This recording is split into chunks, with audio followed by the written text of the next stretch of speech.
Hi friends, welcome back to my garden and also happy summer solstice.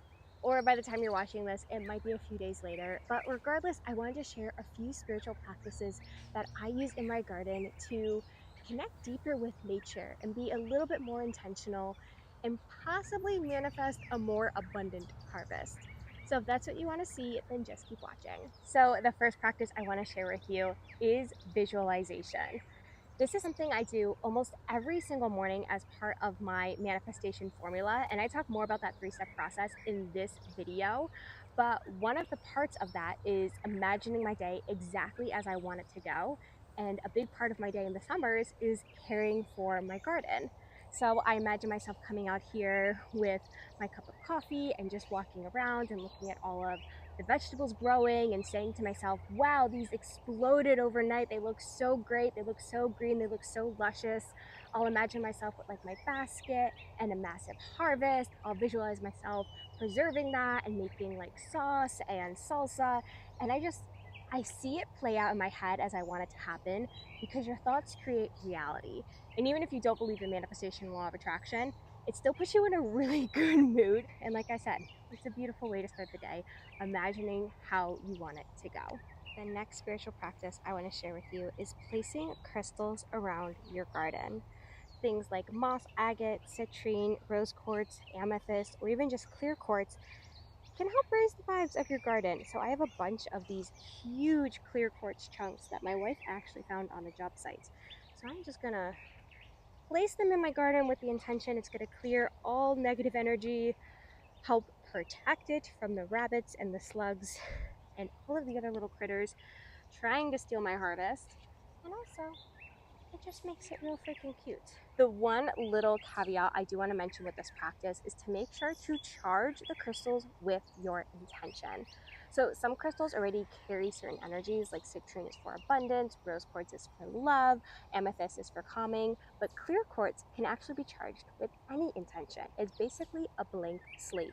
So in my garden, I will hold it in my hand and imagine one, a really abundant harvest and just everything being green and lush. I also imagine this creating kind of a force field around the garden so nothing can affect it or harm it.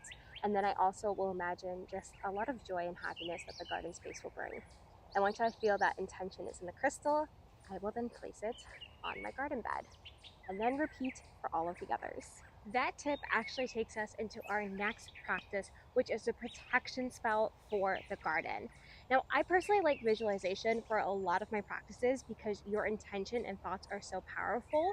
So anytime I'm going away for the weekend or if I'm having a lot of issues with pests, like I am with rabbits in my other garden, I would literally stand in the middle of it and imagine a glowing ball of light surrounding me in the garden and that nothing can penetrate it except for sunlight and water and all of the good things, and that it'll keep out all of the rabbits and the chipmunks and the slugs and all of those other things you don't want in your garden.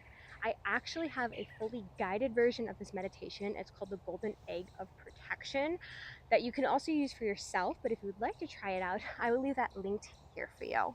But if you would also like to do an actual physical protection spell, one of the most protective elements you could have is salt.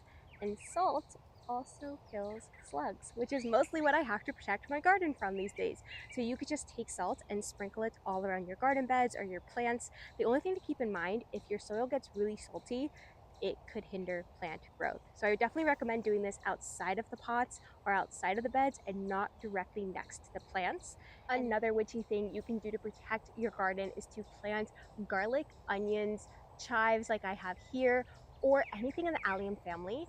Not only do rabbits and squirrels and critters not like the smell of it, but metaphysically, they are also protection plants. So go crazy with these guys. I really love doing chives because they're perennial, meaning they'll come back every year. So I have instant protection all of the time. Another really simple spiritual practice you can do is speak intentions into your water.